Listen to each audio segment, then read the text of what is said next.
Good morning, good afternoon, good evening, and welcome to the AI for Good Global Summit, always on, all years long. We hope that you, your family, your friends, and your colleagues are all keeping healthy and safe. My name is Fred Werner from the ITU, the International Telecommunication Union, and it's a pleasure for me to introduce today's webinar.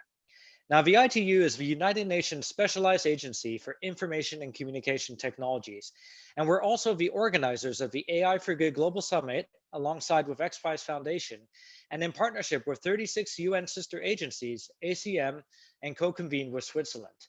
And the goal of the AI Summit is to identify practical applications of AI to advance the Sustainable Development Goals and scale those solutions for global impact. And like much of the world, the AI Summit has gone digital, and we're moving forward with digital weekly online programming, allowing us to reach more people than ever before. And this week's webinar, we could consider it as part two of the AI for the Future of Food breakthrough session that would have taken place in Geneva were it not for the virus. And before I introduce today's moderator, I'd like to go over a few housekeeping issues. First of all, we've disabled your microphone, so please use the chat and Q&A function if you wish to communicate.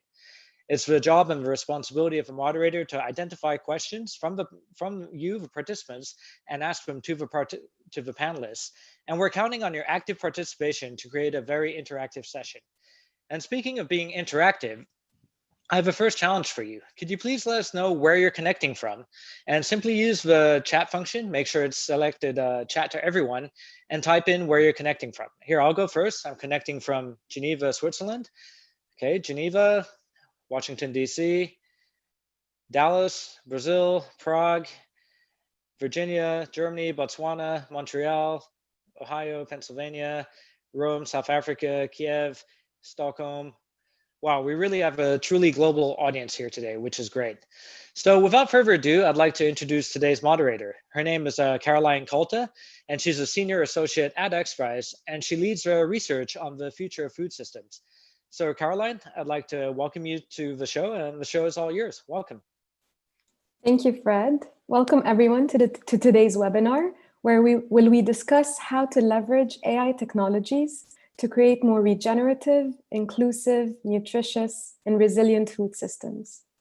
I'm joined today by our amazing Food Brain Trust, who you will meet very soon.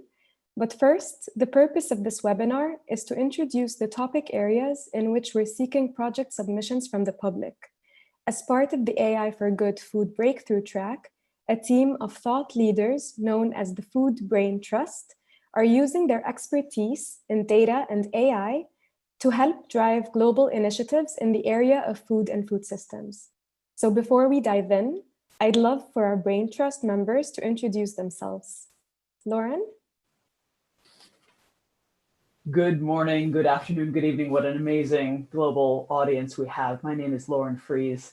I lead a strategic advising firm called Future Table, focused on the future of food systems, especially how we can best use technology and innovation to improve our food systems for more regenerative food systems, nutritious food systems, and equity.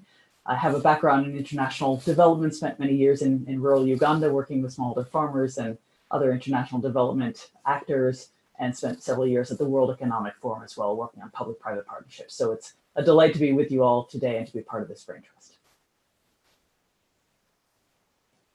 Thank you, Lauren. I'd like to next introduce Maren. Good morning and evening, everybody, wherever you are. This is Maren. I'm joining in, I'll type it as well, from the Netherlands. I first and foremost consider myself an activist for the circular economy of food, but I proudly work at Danone at the intersection of open innovation and the circular economy of food. I have a background in industrial design engineering, and I later joined the Circular Economy MBA at the Bradford School of Management in the early days of the program when the circular economy of food was still unexplored territory. And so ever since, I focused my work on helping set out a vision for the future of food. And in that capacity, I'm delighted to be here with all of you today. Thank you, Maren. I'd like to turn it to Emma. Hi, everyone. My name is Emma Chou, joining today from the Isle of Wight, which is in England, if you haven't heard of it before. It happens to be where the Ellen MacArthur Foundation is based, and I've been working here for the last 2 years, focusing on food, now leading what we call our food initiative, which we launched just over a year ago in June 2019, following the release of the Cities and Circular Economy for Food report. So this initiative is all about working with pioneering actors from across the system and being engaged in platforms like this to help influence innovation to accelerate the transition to a healthy food system that is regenerative and restorative by design. And we no longer even have the concept of waste altogether. So I'm looking forward to our discussion today and also seeing the applications and submissions coming in the following weeks. Thank you, Emma. And finally, I'd like to turn to Michael to introduce himself. So happy Tuesday. Joining you today from sunny California. I lead a variety of global workplace programs at Google, including our Food at Work program, as well as our sustainability program for Ruse. In my role, I'm responsible for providing great food experiences for Googlers around the world, 55 countries. And our organization is very thoughtful and intentional about what we do with food. And as you can imagine, when you work for an organization like Google, you get involved in a variety of conversations around the use of machine learning, AI, big data in food systems, sustainability, health and well-being. So I'm excited to be here with you today and to get involved in ultimately amazing submissions that I hope that will be the result of this kickoff today. Back to you, Caroline. Thank you so much. Thank you, everyone. And we have a lot to cover today, so I'll jump right in and start with Maren. And Maren, we started this journey on May 7th. We hosted a panel discussion similar to this one, exploring the potential for AI innovations on food and agriculture sectors. Can you describe a little bit of the journey of this track up until this point and what kind of work you and your fellow Brain Trust members have been doing to get us to the stage? Absolutely. Thank you for that. Yeah, so it actually started with XPRIZE recently publishing its food impact roadmap, which is focused on a healthier and more inclusive food system within planetary boundaries, which I, by the way, highly recommend anybody that's interested in the subject to have a look at. And following this, during the May session of XPRIZE and ITU's AI for Good webinar with Lauren, myself, along with other panelists, and Caroline, you were there too. We talked about and we explored how AI can help us shape the food landscape of tomorrow. And in all honesty, it simply tasted like more. So even during that first conversation, we broadly agreed on the necessity of a system level shift. And we hence brought together this Brain Trust, this team of experts, and I would dare to call all of them activists, don't know if they agree, that have all individually been working to shape a better food future within our industries, within our ecosystems.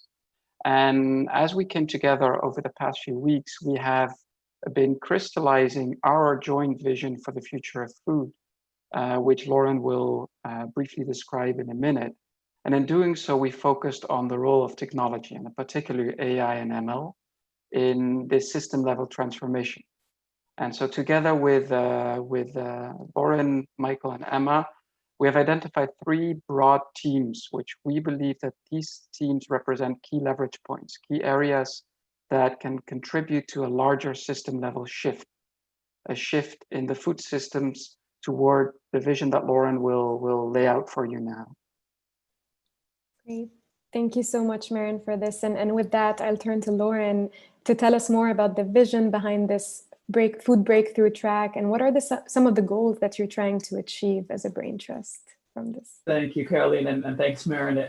Let me just start by saying, what do we mean by food systems? That might be an unfamiliar term to some of you. So what you may have heard is farm to fork, and that refers to the sort of chain of events and logistics that bring food from where it's grown to where it's eaten.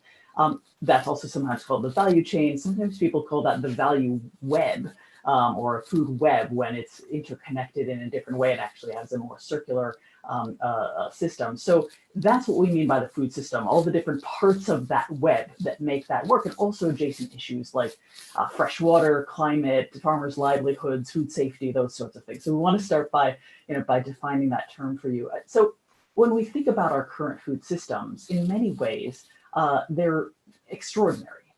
They have been trying to meet the challenge of feeding about 8 billion people right now. They've been designed towards efficiency. They're enormously complex logistically. So there are many ways in which we have designed food systems to meet our needs up until this point. But I think we have come to increasingly realize that we have designed for a set of priorities that are not going to serve us into the future. We've designed for calories to feel full rather than nutrition.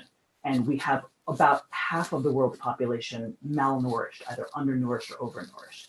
We've designed for yield rather than regenerative systems. And yet about 25% of global greenhouse gases are the result of agriculture and associated land use, and about 70% of our water resources are associated with agriculture, right? We've prioritized absolute growth rather than equitable engagement. And yet we understand that sort of physical and economic access to a nutritional diet is an equity issue at its core. So we're thinking through how do we actually redesign food systems, and that's really our North Star. The way I would articulate it, the way we put it together, is that we want to accelerate the transition toward food systems that are designed for positive social, ecological, and nutritional impacts.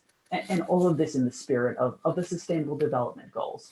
So key attributes of that, I mentioned ecological, prioritization of regenerative impacts around land, forests, water, biodiversity, social stewardship, so shared prosperity and risk, issues of equity, which are deeply at the center of food systems, health and nutrition, linking production to nutrition, enabling greater access to and consumption of healthy food. And I'll land on this final point around resilience. And I think this is an issue that has come really to the fore during this global pandemic, where we have understood that we need to build resilience in our food systems. We need to make them more able to adapt to the sorts of shocks and threats that can really disrupt the global food systems and impact our ability to access food and in a safe way. So I'll put it there. I'll turn it back to you, Caroline. Thank you so much, Lauren, for that overview of the vision. And with that, I want to pick up on what Maren mentioned and what Lauren, you were talking about. And we have 3 themes, as Maren mentioned, in this food breakthrough track. And I'd like to turn to Emma to talk to us about the first theme for this track. And the title of that theme is, how much might we use AI and ML to establish the correlation between growing practices and the nutritional value of food and create that connection between the two? So Emma, if you can help us unpack this theme for our participants and explain it further for us, that would be great. Yes, so we're very interested to see solutions that indeed provide this correlation between how we grow food and the nutritional content, the density, the value that's contained within that food. And as Lauren just mentioned, there's a whole range of how we can actually grow food. And unfortunately, we're currently in a system where most of the food that is produced is grown in conventional ways that tend to be very depletive, destructive, and damaging, including damaging to soil health, which has a connection to the nutritional density.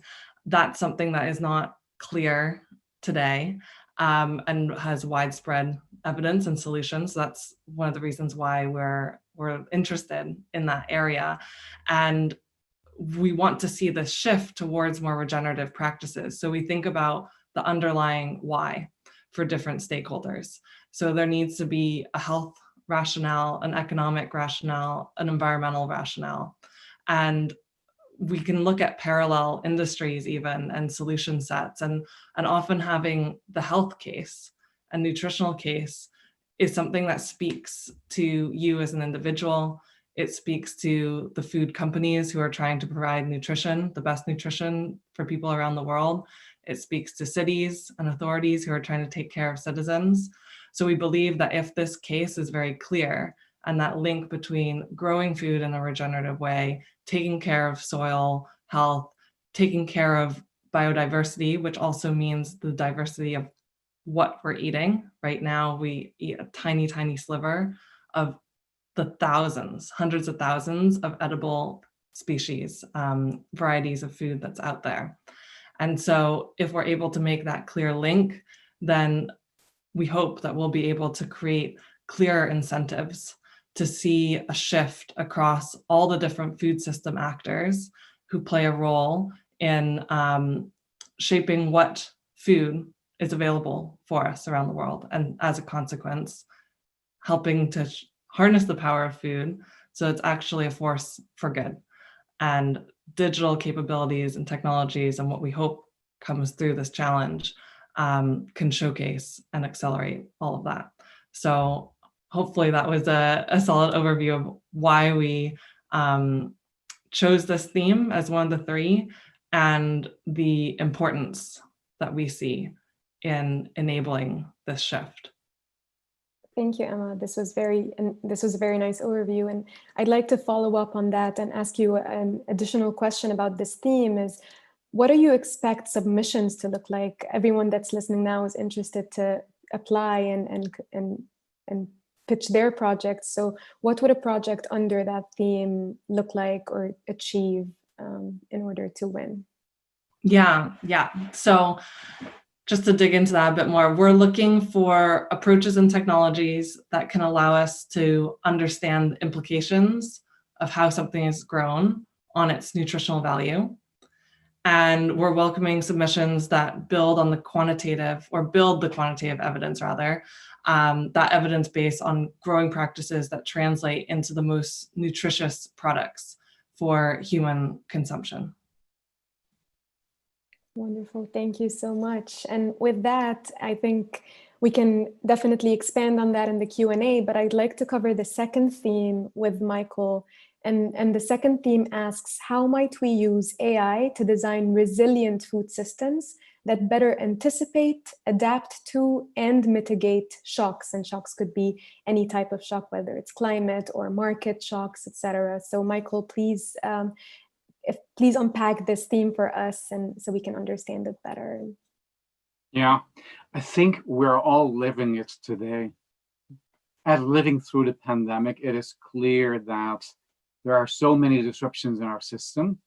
And you can ask the question, weren't there any signals prior that would have given us actually sufficient foresight of what was coming our way and how we might actually have more proactively addressed the growing risks, mitigating the risk, and subsequently when the pandemic had hit, including then all the consequences on the food systems around the world, how might you better ultimately now bring disparate supplies in connection with ultimately the demand?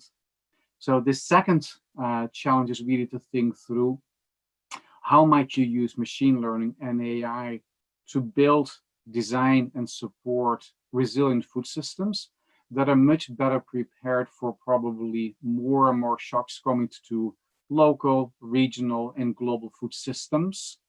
Or if you think about it's one large web of systems, how might you use data and subsequent machine learning and AI to be better prepared? And when it actually happens, how can you better deal with the challenges as a result of it? As of today, I do believe there are clear mismatches between the available supply and the demand that is very different today in different parts of the system. So the question is, how might we better use machine learning and AI to better prepare, mitigate, and address the need for resilient food systems? Thanks, Michael. And can you share a bit? Yes, Lauren. Caroline, may I just compliment what Michael has said, because I would say all of the three themes that we've chosen are important and urgent. And this one may be even more urgent than others. I think as we see COVID-19 clearly impacting all of our sectors, including our food systems, we will see disruptions in a few months that are occurring today that will have huge implications for the future, that if we can start already to use this type of power of artificial intelligence and machine learning, we may be able to respond better in the future. I speak, for instance, about the ability for farmers to access inputs right now, the seeds, the fertilizer, to be able to plant things to grow for the next season. The value chains that are disrupted to get those inputs in place right now, in some cases, may actually affect the yield, the ability to produce a few months down the line. I'm using that as one example of many to illustrate that this is not only about sensing. I think Michael took this broader view. It's not only about sensing, a pandemic coming, for instance, but also around anticipating what might happen within our food system based on the data that we're able to see right now. So thanks, Michael. Just wanted to complement that and add that voice. Thanks, Lauren. Great, thank you both. And Michael, I also wanted to ask you about the specifics, like what do the projects look like to win that theme or to apply for that theme? And Lauren gave one example, but what are other examples that can apply to this theme? I think one of the challenges we're faced with in the most magical world of food systems is that there are so many different data sources out there that are not connected. So I think one hopeful outcome of this challenge might be, are there ways to basically access available, present, existing data sources in ways where you can really actually look at the power of multiple data sources brought together and generate insights that are very, very helpful to deal with both the anticipation as well as the mitigation. So I think critical over here is we're looking for ultimately the application of machine learning and AI on existing data sources. So this is not just about from imagine that, but knowing that different data sources all over the world are ultimately not connected, but bringing them together through ultimately the use of technology and showcasing of what the benefit of that might be. So not just theoretical, but really saying, here's how you can do that. Great, thank you. And that point on data actually takes us to the last theme, the third theme of this track. And I turn to Maren, and the theme, the third theme asks, how might we use AI to leverage these diverse data sets that Michael was talking about, but instead of to create more resilient systems, to develop a more complete picture on the social, ecological, and nutritional impact of the food choices that we make every day. So Maren, please, if you can explain this topic and give us some examples, that would be great. Absolutely. And I'm going to ask you to close your eyes and think with me. You're standing in front of a shelf at a farmer's market, or you're choosing your food in an app or as a consumer, or you're creating a recipe or a formulation. You're choosing between options as a chef or a product developer in the food industry. Every one of these, in each of these situations, all of us, we have a voice, we have the power, and we have an opportunity to vote for the world that we want. However, it's currently hard, almost impossible to vote for the world we want. You'd have to have a PhD to understand the impact socially, ecologically, and nutritionally of your choices while standing in front of that shelf, sitting at that bench top, or standing at the countertop. And even if we believe that there is a gap in data and in information on the impact, in availability and in access, or if we look at the same thing from the bright side, there is an opportunity here. And that's why we're calling for projects and solutions that can help provide a more holistic or complete and systemic overview of the impact of our choices by bringing together the necessary data sets across the spectrum of social, as we mentioned, economic, ecological, and nutritional impact, organizing them, making this data available and making this accessible and understandable. Because we believe that the availability of such reliable, transparent, and unbiased data and information can have a catalytic effect on a transition of our food system from a more monolithic, yield-driven linear system, like Lauren talked to, towards this holistic, regenerative food system that we envision. Wonderful. And I'm imagining submissions in this theme could vary from data collection to data visualization. Can you elaborate further on what these submissions could look like? What is the limit here to apply? I don't know. I wonder if there's a limit. Surprise us, I would say, but we're looking for solutions, approaches, and technologies that create more holistic, systemic understanding of the impact of the food choices we make. That makes us understand and enables us to make well-informed choices in the trade-offs, for instance, that we accept, and helps us avoid the perverse, sometimes negative effects that we can have because we miss out on certain system indicators. So we're looking for projects that have access or indeed combine comprehensive data sets, sound data sets to demonstrate the potential of this in AI applications. Great, thank you so much. So far we've gone through the 3 different themes, we've expanded on them further, and I invite you all to ask more questions about the themes in the chat. We'll transition to the Q&A in a bit, but before we do that, I want to turn to some more of the logistical aspects of the submissions and turn to Lauren and ask, what are some of the principles that you invite people to consider when preparing to submit a project? What are you looking for other than the project itself? Sure. Well, we've been talking across these 3 themes, which are the what, but the how also matters. It matters immensely. And so let me offer a few of the principles, almost the ethos with which we offer and these prompts and invite your submission. So the first is that we're taking a systems approach. These are systems issues, so we should be tackling underlying challenges and not just symptoms of those challenges. The second is that we're not just about reducing harm, we're actually trying to create a positive good. That's why you hear us talking about regeneration. We're not just talking about 0 carbon emissions, we're actually talking about carbon drawdown as an example. So we encourage you to think through that positive future that Maren was mentioning. How do we actually reverse course where we need to reverse course and get there? A third aspect of this ethos is around agency and inclusion. Data ownership, transparency of algorithm design, all of these are at the center of equity.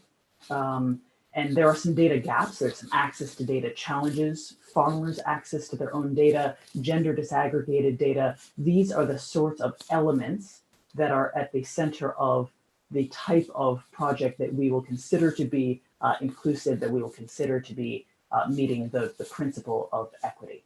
And so as you're thinking about your approach, and if you, for instance, design teams, would encourage you to take a human-centered design approach, really design around the people, or certainly the problem you're trying to solve for and the people who own and represent that problem, and would encourage you to have diverse teams across different sectors, so multi-stakeholder. You know, you have people from industry, people from policy, farmer, et cetera, where you can recognize that not all teams will. Gender diversity and also racial diversity. We really want to get the power and the promise that a range of perspectives can bring to the design of these proposals. Thanks. Wonderful, thank you so much. And with that, I'd like to turn to our hosts, ITU, and ask them to share a slide with the 3 topics, just so they're in front of us. And while we get that done, I have the pleasure of introducing Amir Beni-Fatemi. He's the Chief Innovation and Growth Officer at XPRIZE. And Amir, please introduce yourself to the crowd. Thank you very much, Caroline, and it's a pleasure to be here. So my name is Amir Beni-Fatemi. I work at XPRIZE as Chief Innovation Officer, but also I'm the Program Chair of the Content for AI for Good Summit. It's been a pleasure to see the development of the breakthrough tracks, and today we announced the breakthrough tracks for the food systems. Our goal is to give a chance to every one of you to propose either a project or a startup or a documentary or grant research, whatever makes sense, that falls into these 3 topics that was highlighted by our brain trust today. Topic number 1 is how might we use AI and machine learning to establish the correlation between growing practices and a nutritional value of food. Topic number 2 is how might we use AI to design resilient food systems that better anticipate, adapt, or migrate shocks. And topic number 3, just announced a few minutes ago, is how might we use AI to leverage diverse data sets to develop a more complete picture of the social, ecological, and nutritional impact of food choices. So you can choose any of these 3 topics and submit a proposal. The goal of this proposal is not to launch a startup or to pitch an idea, is for you to get a chance to have the brain trust and all the experts that we have gathered to look at these proposals and help refine them between August 14 and September 5th, which is the time frame that we're going to be looking at. We're going to give those dates again for better precision. But as you propose those subjects, the brain trust and the experts will look at them, and we're going to be choosing 3 topics and 3 themes, so 9 total, that we end up at the AI for Good Summit in September to have a chance to be workshopped and discussed. The goal would be that those topics would be launched as a project in 2021. So this is an opportunity to have a global observation on those ideas, have the support of the brain trust and the food and AI experts around that, and have a chance in September when the AI for Good Summit happens to have them workshopped and be discussed and get the support needed to be launched later on. So this is a very comprehensive set of goals. And we think, and we have done it in the past, over the past years, and it has been successful. And this is the time for you to give us your opinions, ideas about what topics you choose and what themes or projects you think are worth building and developing on a global level, and get a chance to have the brain trust and the expert to support you in doing so. The deadline to submission, there's a link after that for the URL to get your submissions. And you can snap a picture of this or type it down or write it down. The submission deadline is August 14. So we have pretty much about a month for you to think about it, maybe ask questions. And as you submit, the Brain Trust will look at these submissions between August 14 and September 5th.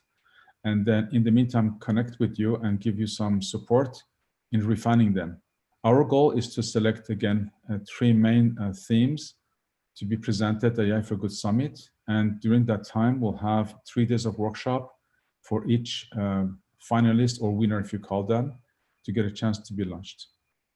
Happy to answer more questions. This has been a pleasure. And we're delighted to have the Brain Trust guide us through this journey and to find the intersection of how AI and data can impact global food systems. Great. Thank you so much, Amir. So you've heard it. You have a month to submit ideas and projects under the 3 different themes.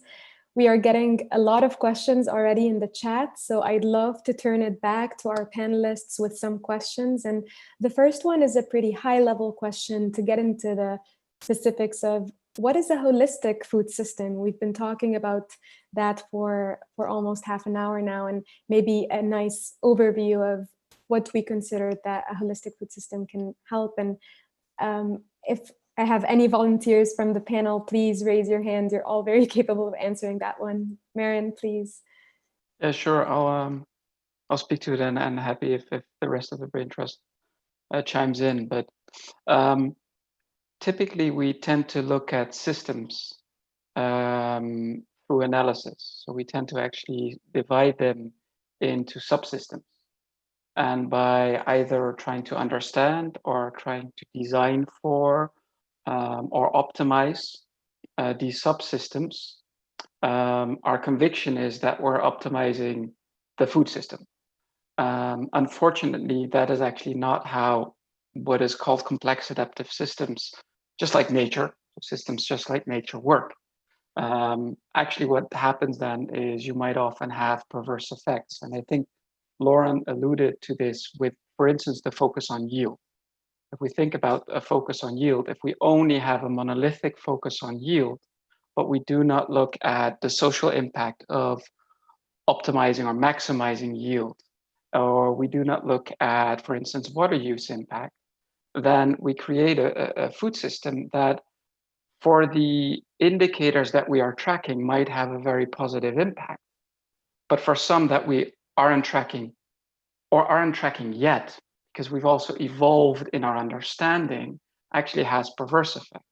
And in food, that is interesting because, for instance, biodiversity wasn't really on the map as much until recently, until the publications basically last year, until the UNGA last year. So we had been working to optimize things for water use and optimize for soil health, for instance, but we weren't necessarily looking at biodiversity. One can hypothesize that there are other indicators that we're not yet looking at today.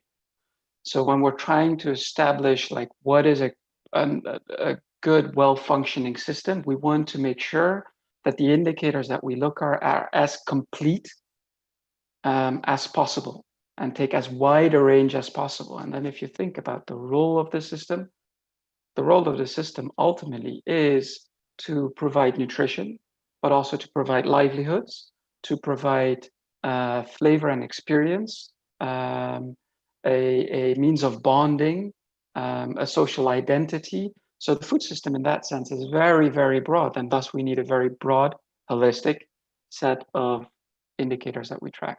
I don't know who wants to chime in. Lauren? Yeah.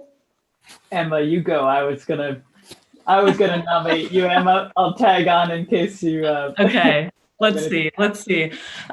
So for me, I think of it from a health standpoint, like what is a holistically healthy food system? And it's being able to provide everyone nutritious food, but we also, the way that food is grown, the way we manage the waste and byproducts is healthy as well. Because the reality is today, we can live this irony of enjoying perhaps we see it as a nutritionally healthy plate of food, a salad, but actually those salad leaves have been grown in ways that are using finite resources to grow it, and using pesticides that are polluting the air and having negative health impacts on the farm workers.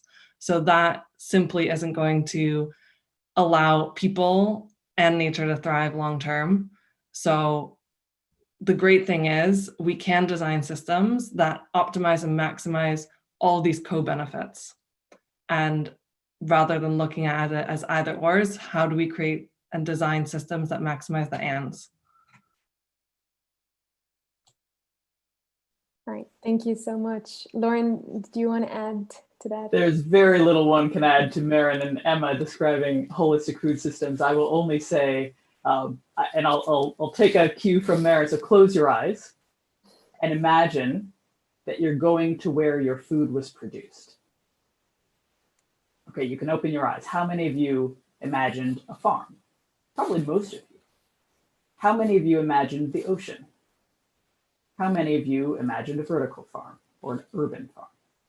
I also want to invite us to think about the ways in which we can reimagine production, or we can expand our understanding of production. The oceans are another extraordinarily important part of our ecosystem, and food from the sea, for instance, is part of this. So expand your thinking, if you haven't already done so, around what food systems are and the holistic nature of them. Wonderful. Thank you all so much for this. And I want to tag on to this, some of your answers. You mentioned indicators for what is considered to be a holistic food system. And one question came in specifically for Lauren and Emma, because you mentioned goals, global goals, such as the SDGs that are we're looking for to as we design this and as we detail all the themes.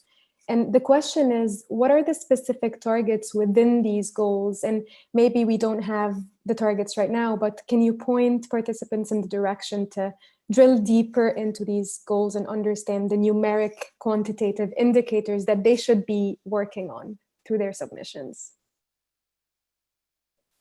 Emma or Lauren? I'll take that one, and Emma, please feel free.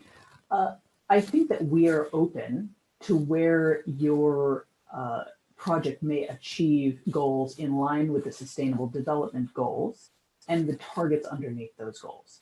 For those of you who are familiar with the Sustainable Development Goals, you'll know that number 2 is zero hunger.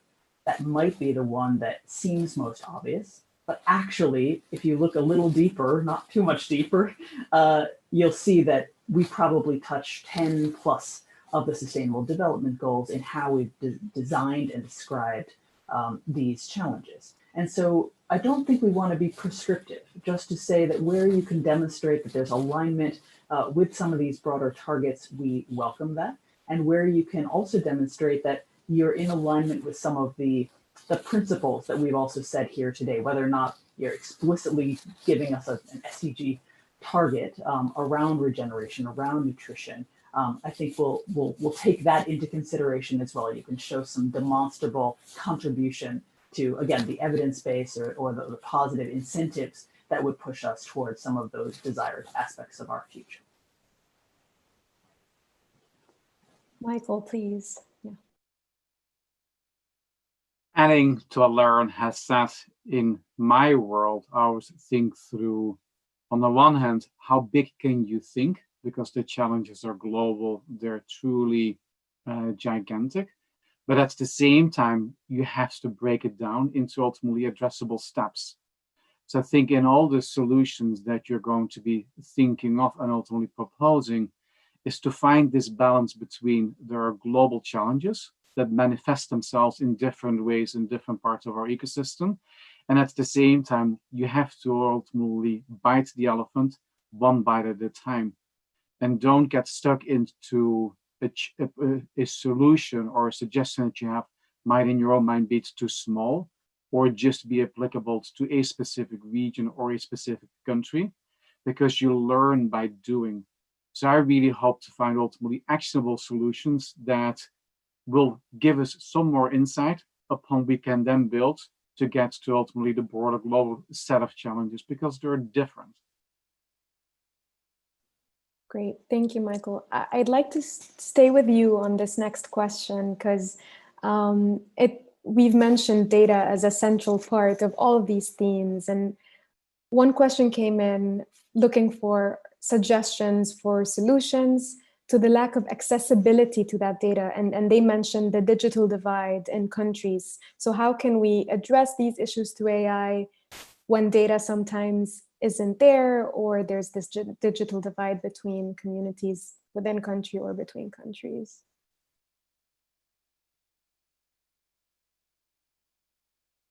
The challenge is complex, but I would always say start with what can be addressed. So I think what we're trying to address here are the challenges in the food system. And then you can intersperse them or overlay them with all these other set of very real, very relevant challenges as well. But the moment you're trying to solve multiple problems concurrently, it becomes very, very wicked, very overwhelming. And I think we're all at risk of just getting stuck in acknowledging how complex it is. So instead of just saying there are multiple challenges, let's find the one for which we have the tools available to us today, so we can start to work at least on that challenge versus to spend time on articulating what else is out there. And if only we would have those elements as well, the world would be a better place. Wonderful, thank you. If anyone would like to add to that, please feel free. We have a lot more questions to go through. And one specifically touched on the themes that we discussed. And one question is, how did we select these themes? And we talked a little bit about that, but if we can get more into the details on why these 3 themes specifically, what did we leave out, if anything? How did we make these difficult choices? Any volunteers, Lauren? Maren, I was looking at you, but I first off mute. We started by identifying our North Star. What are we actually trying to achieve? through the power of this platform, the brilliance of all of you, X Prize Foundation, ITU, what can we generate through this process that we may not be able to generate otherwise? And that's where we really set out that broad vision and broad set of goals that I mentioned.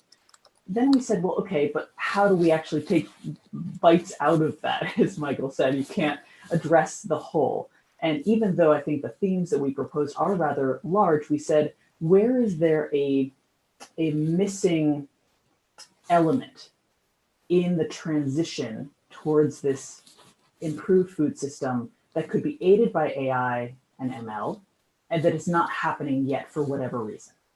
Maybe it's not happening because the incentives are not right.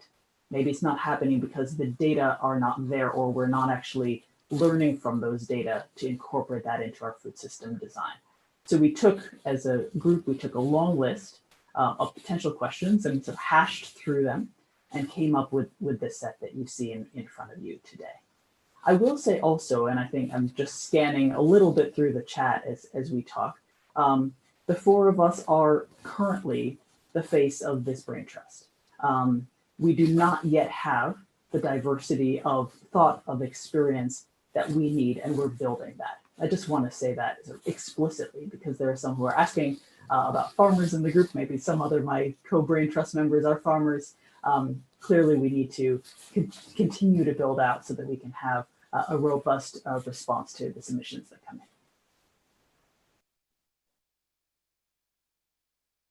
I think the very complete response. I think if you analyze the three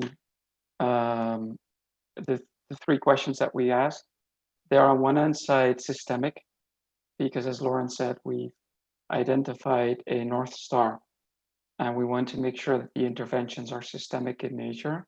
But on the other hand side, in all honesty, they're also, though very ambitious, they're realistic for someone to submit a proposal in the next few weeks, and for us to work on in the next month and year to come. We started off with even more audacious, broader challenges.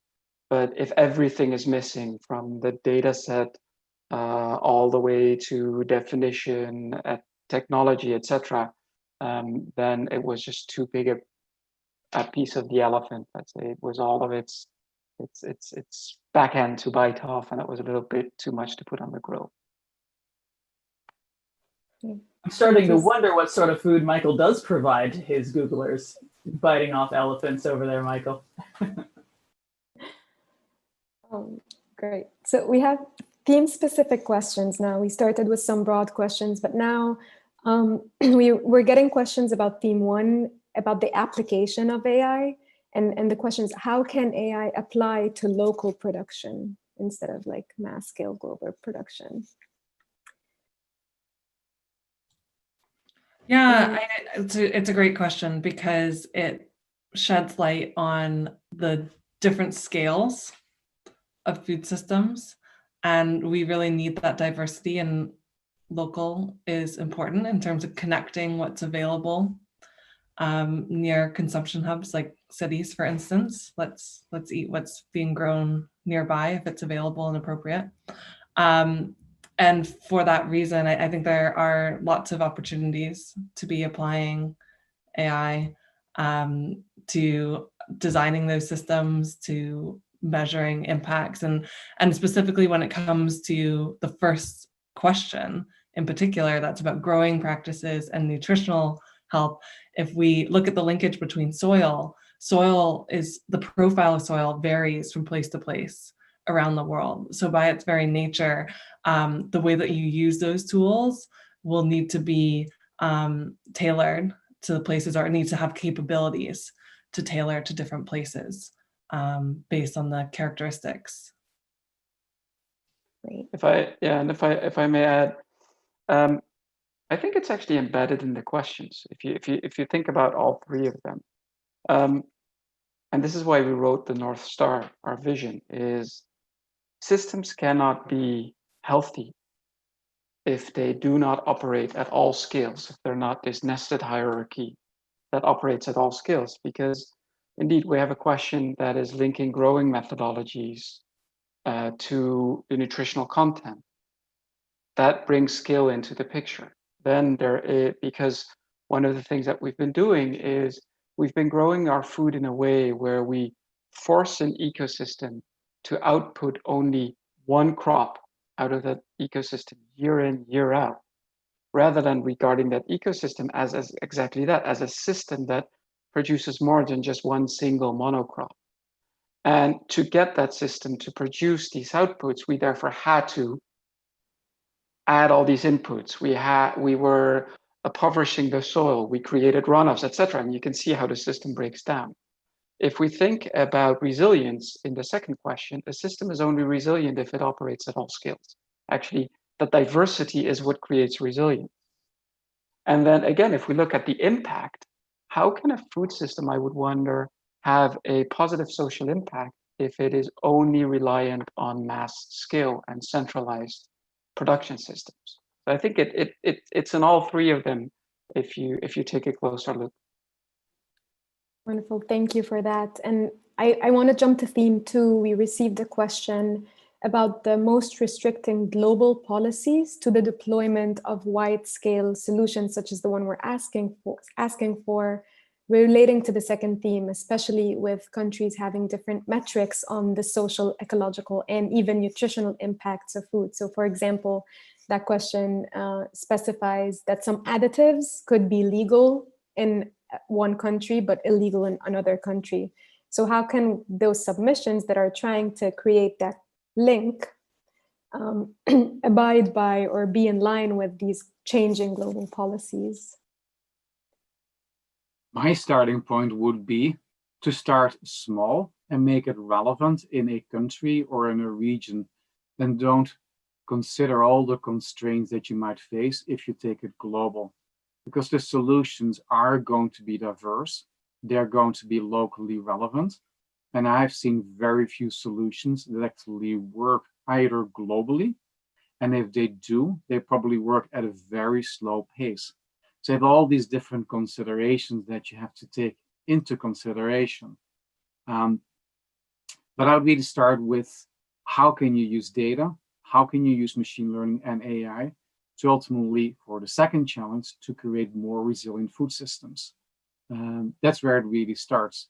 And just to acknowledge that there are clear regional differences, different policies, but don't be constrained by the difference between, but focus on what you can do in your specific area of choice.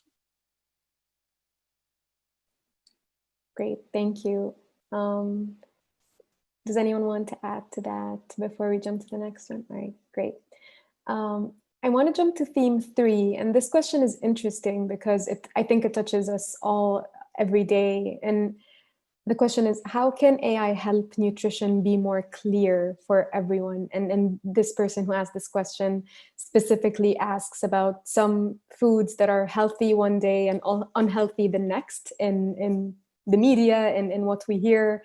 So for example, like eggs are good one day, eggs are bad the next day. So how can AI support a better understanding of what is nutritious once and for all? We've got some smart people on the line asking the hard questions, which is terrific. I will offer an observation and a challenge. The observation is that I think what this question is getting at is, how can we establish a scientifically rigorous evidence base behind what we're doing? And I think that that is what we want to pursue. We want to have science, we want to have evidence at the core of how we design solutions moving forward. My challenge is to put that question right back to you. How could you incorporate some kind of solution within the project that you propose to us? This is tremendously difficult. Nutritional advice and studies are deeply influenced in various ways. And so I think it's a very important question. I wouldn't propose to have the answer, and let's grapple with it together. If I can add to that, Lauren, it feels to me, and I'm not a nutritionist, I'm not a dietitian, I don't play one on television. is that the true science is actually pretty well established.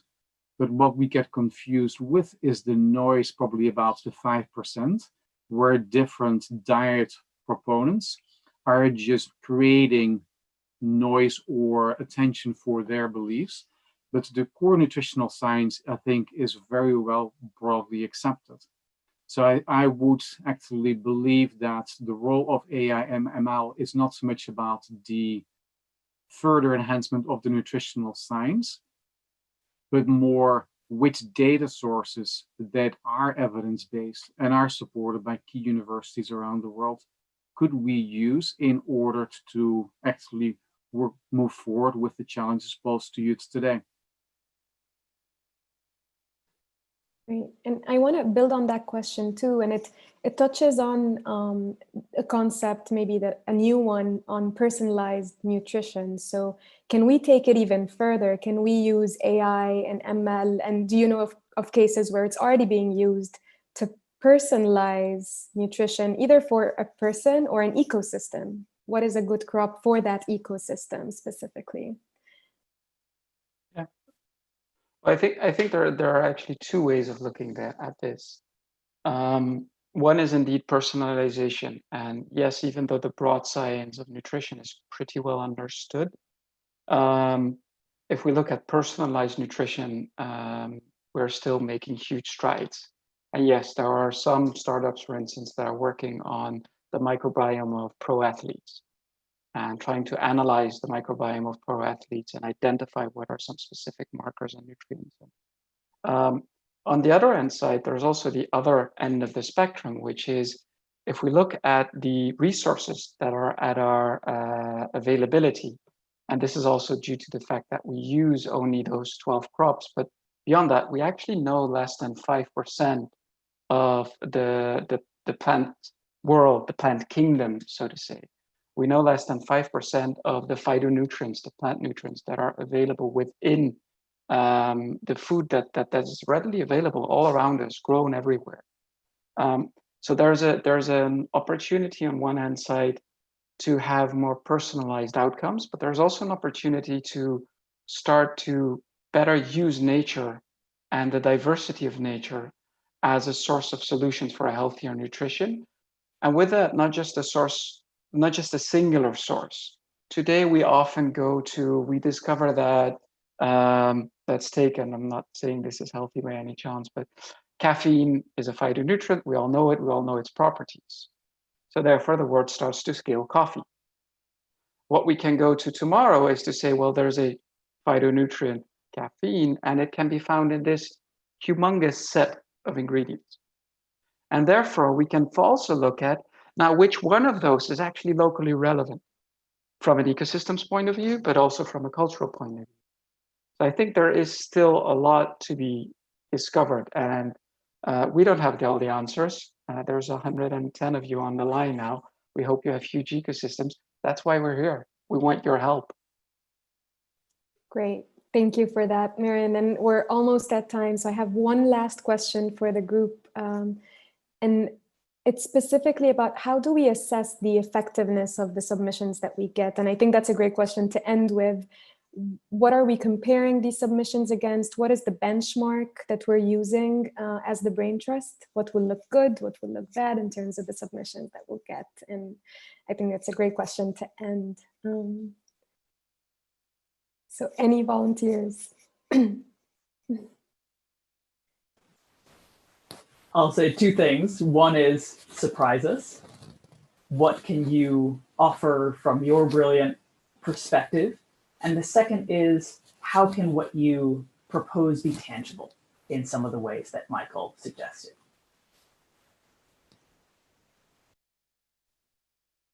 Great. Any other thoughts on that last one? Yeah, it's hard to give a set of, again, indicators because the questions are broad and the proposals that we might expect and we're hoping to get ought to be very broad. One of the things that we will be looking at is also the timeline and the feasibility within that timeline, which doesn't mean that an idea that is might not be brilliant, but we will also be looking at, okay, this is one that can really be addressed within the forum in September and in the following 12 to 18 months and have an impact at that scale. But I mean, I'm speaking totally out of school here, but if your submission isn't selected as a winner, it doesn't mean that it isn't being seen. And if it is really interesting breakthrough, but just doesn't fit the timeline, I think at least I can speak for myself, we will find a way of collaborating on it and helping to contribute to making it happen. Great, thank you so much. So we're right on time. I want to thank all the panelists for a great discussion that we had today. Maren, Lauren, Michael, and Emma. It was really great having you, and of course, Amir. Thanks for jumping in there. Thank you to ITU for hosting us and hosting this webinar. And we look forward to receiving all your project submissions. And with that, I'd love to turn it back to Fred to close us out. Thank you very much, Caroline, and thanks for a great session. On behalf of ITU, I'd like to thank all the panelists and for your great job moderating and for all the participants who are connecting. And maybe a couple of housekeeping issues. So we have an action-packed week still to come. Tomorrow we have a session on AI for Africa and Ubuntu.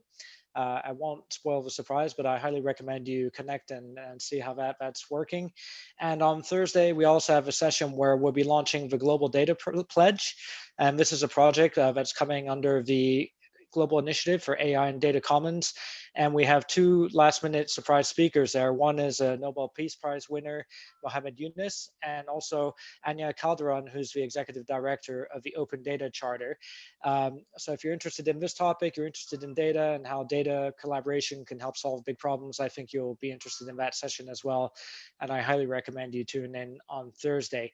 And with that, I'd like to, again, thank everyone on the panel, thank our sponsors, our partners, XPRIZE, ACM, co-convened with Switzerland. And thank you very much. And I hope to see you tomorrow and Thursday as well. Goodbye. Thank you.